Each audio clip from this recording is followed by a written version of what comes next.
some of us had to travel to Burma. Others of us had no need. But perhaps all of us can ask the same question. And that question might be, where do we find ourselves? What happens when, after traversing our spiritual path, our ego has been shattered, our conditioning has been chipped away, our shields have been removed, and our weapons taken away from us, and we're naked. Naked. Naked on all three levels of life. That ordinary nitty-gritty level where we lose our job, or someone dies, or we're evicted from our house.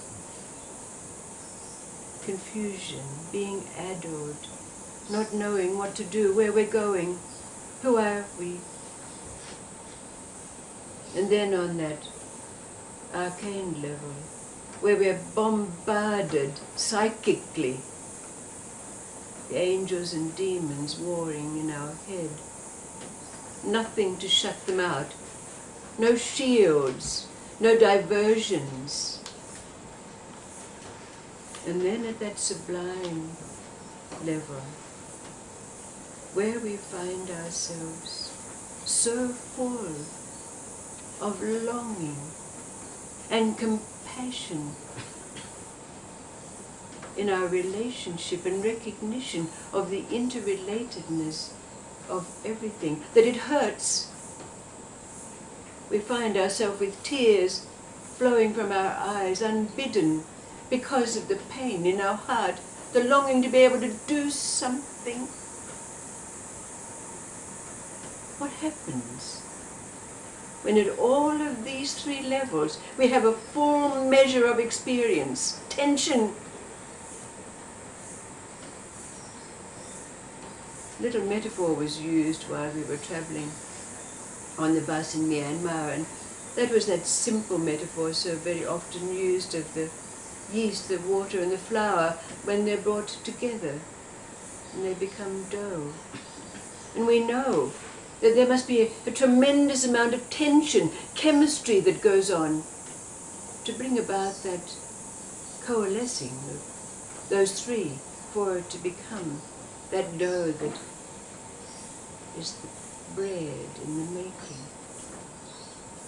So when we have these degrees of tension at these three levels of our life, full measure, where we find ourselves intensely now, no escape from our experiences of the merging of these three together. Where are we then? Where are we precipitated? What happens to us? What is this place we find ourselves in? Nowhere the mind can go to find a roost to rest. No God in which to find a haven of rest from the intensity of life.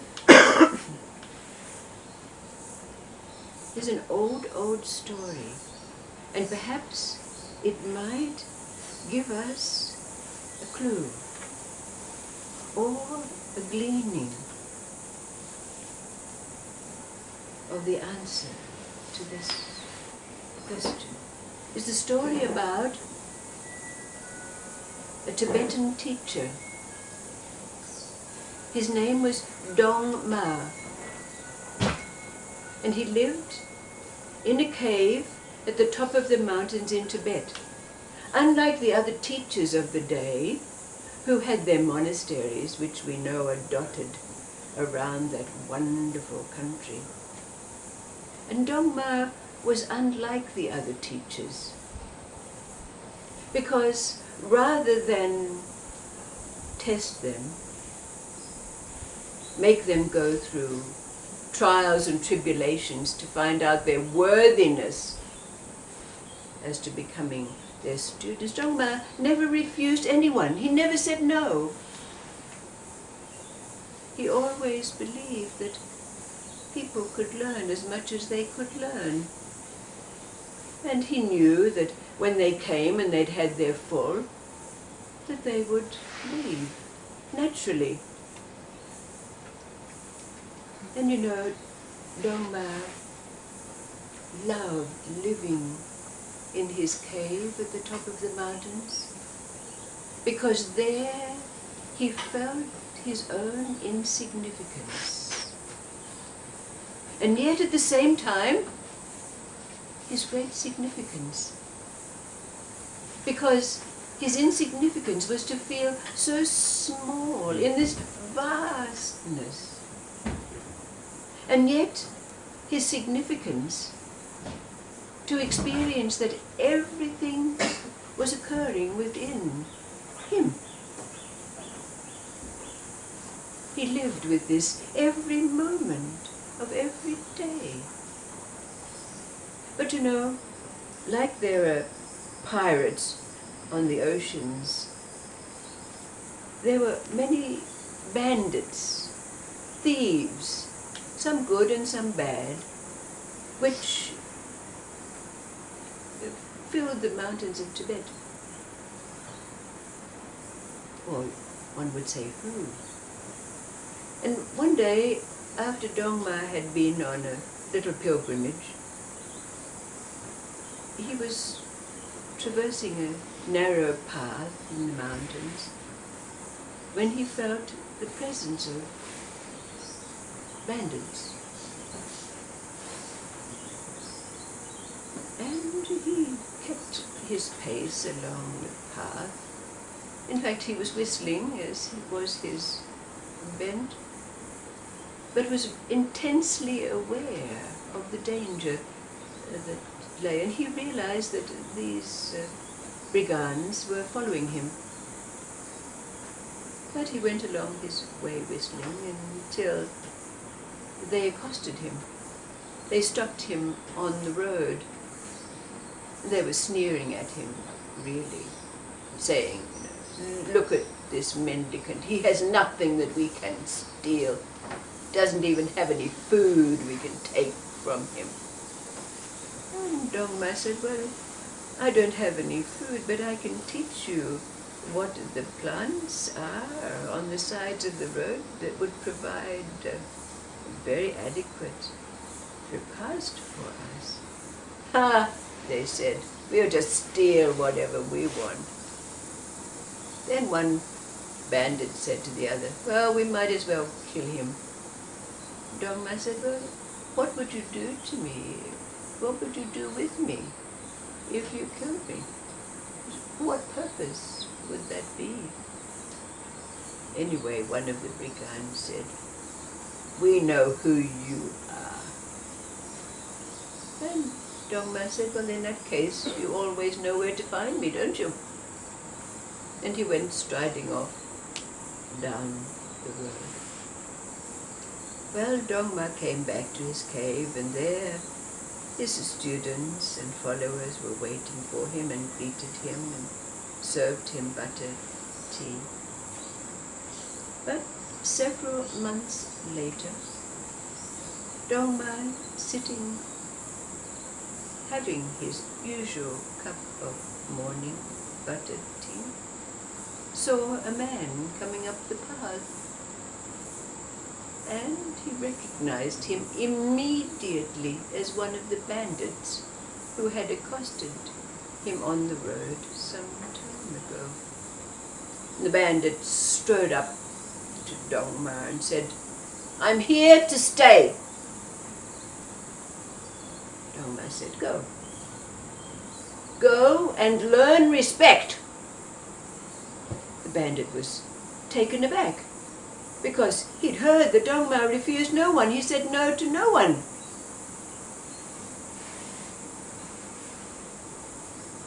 Bandit said, "Well, what do you mean? You never refuse anyone. Why are you telling me to go?" Doma said, "Go." Well, the bandit was very, very confused.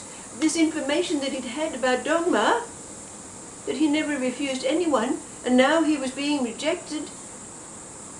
He was quite addled all of a sudden. But just as he was about to depart Doma, he said, wait a moment. Here's some bread to take on your way. And the bandit's reaction to that was anger. Took the piece of bread, put it on the ground, stomped on it.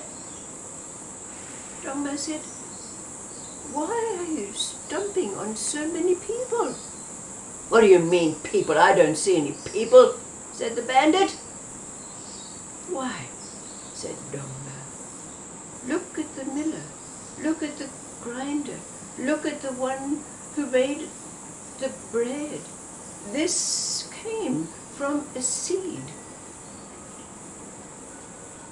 I'll remember that the next time I steal some, said the bandit. And he went stomping off down the road. And Doma said, oh, well, remember to bring back something you've stolen. Well, some time went by, and who should be coming up the road again but the bandit. And Doma greeted him and said, well, did you bring something that you'd stolen? And the bandit looked confused. He said, I couldn't. He said, when I travelled and I began to look and listen to people, I saw the interrelatedness of life. I saw the suffering that they went through to gain all that they had. And I wasn't able to take from them any more. So I have nothing to give to you. But just then,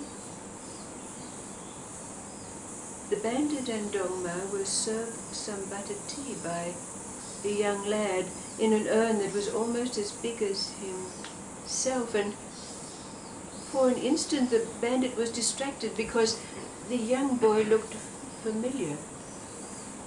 And then he was surprised to find a look of absolute recognition in the young boy's eyes. And Doma said, yes, this young boy came to us recently. He was beaten badly by his father, and he ran away, and he wept on the side of the road. And then a traveller came by, and he told the traveller that he felt like a crumb, that his father would sweep out the door with the dust. And the traveller had said to him, but that crumb comes from the seed, and the seed is wholeness. It contains everything. And so he came here to us. The bandit wouldn't be distracted from what was his intent. His intent was to, knowing that he could not go back to his companions. But it wasn't it. What was to come? So he was reaching out to Doma. Doma wasn't about to buy into, as we know these teachers are. But after some repartee, Doma said, well, you are a stubborn man. Go and learn to give. So the bandit was about to leave, and Doma said, what's your name? The bandit said, I don't have one. Doma said, well, I'm going to call you Mindra. Mindra, go and learn to give. And come back in 2 moons. So off Mindra went, and 2 moons passed, and he returned, and Doma asked him, well, tell me what it is that has occurred for you. What happened along the way? And Mindra said, it was very hard. How do you give something when you have nothing to give? I gave what I had. People would give me food, and I would give it away. And they would give me something to wear, and I would leave it for someone who was more needy. But always there was the sense that there was nothing to give, and yet there was giving. Oh, said Doma, you don't need me anymore. You're well on your way. But Mindra was not satisfied. No, no, no, he said. How can I help people? I don't know anything. Well, said Doma, your first student is doing very well. What student? I have no student, said Mindra. Doma pointed to the young boy. He said, you were his teacher. No, I wasn't, said Mindra. He came here of his own free will. Ah, said Doma, but you awakened the seed in him, which led him here. But you are a very stubborn man. He said, look, I'm going on retreat in that very high mountain up there, and to get to that place you have to cross a bridge, a suspension bridge made of rope. It's very dangerous, but I'll be there in 3 days' time. Bring me some fresh nettles. But be careful. Do not be stung by those nettles, because I will know.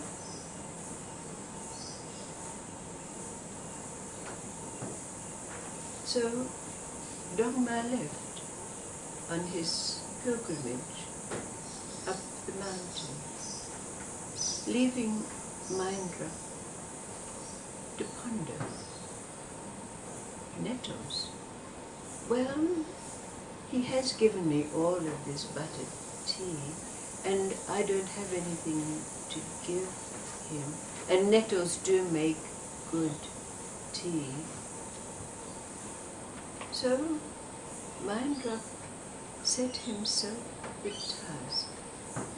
He wrapped his hands in the last pieces of clothing that he had.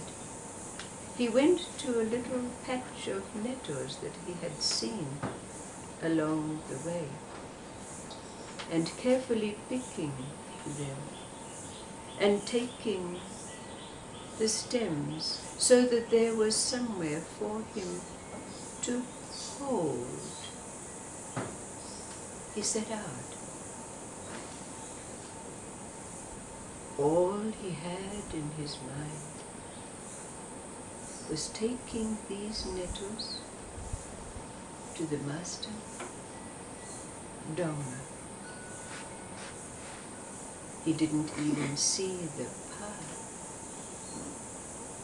When he came to the suspension bridge, faintly, he heard the roar, the thundering roar of the river underneath.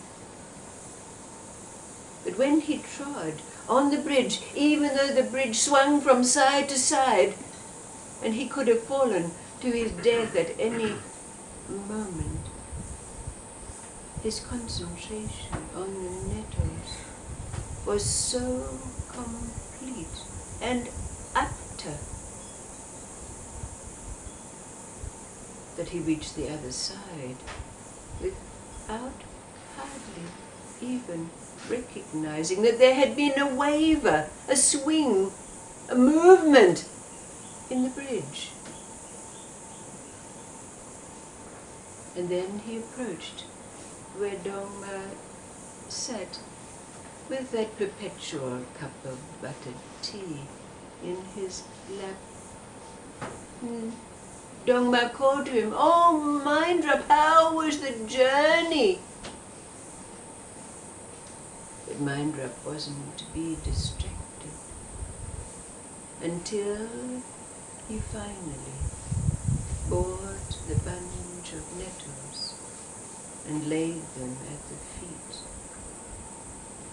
of Doma. Doma looked at him and smiled. Mindrup said, "All I can think about is nettles."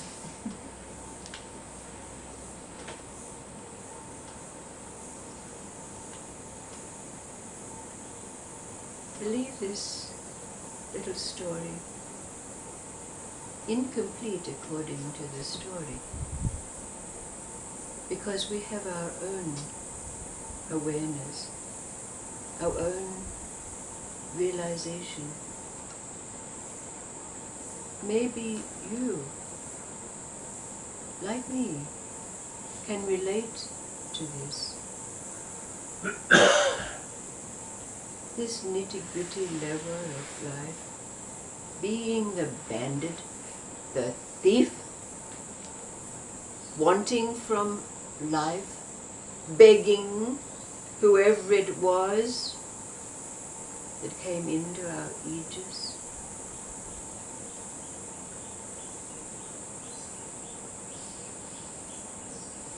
And then being sent on our quests,